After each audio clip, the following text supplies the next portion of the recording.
తెలంగాణలో flexi war కొనసాగుతోంది. రుణమాఫీపై అధికార కాంగ్రెస్, ప్రతిపక్షం బీఆర్ఎస్ మధ్య ఫ్లెక్సీలు కలకలం రేపాయి. ఒకరిపై ఒకరు ఆరోపణలు చేసుకుంటూ ఫ్లెక్సీలు ఏర్పాటు చేశారు. రుణమాఫీ చేశాం, హరీష్ రావు రాజీనామా చేయాలంటూ మొదట హైదరాబాద్లో ఫ్లెక్సీలు కాంగ్రెస్ కార్యకర్తలు ఏర్పాటు చేశారు. ఆ తర్వాత సిద్దిపేటలో వాటిని ఏర్పాటు చేశారు. వాటిని బీఆర్ఎస్ నేతలు తొలగించేందుకు ప్రయత్నించారు.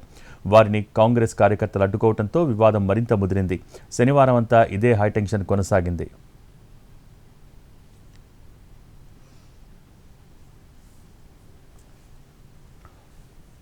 సిద్దిపేటలో పోటాపోటీగా బీఆర్ఎస్, కాంగ్రెస్ కార్యకర్తలు రోడ్డెక్కడంతో హైటెన్షన్ నెలకొంది.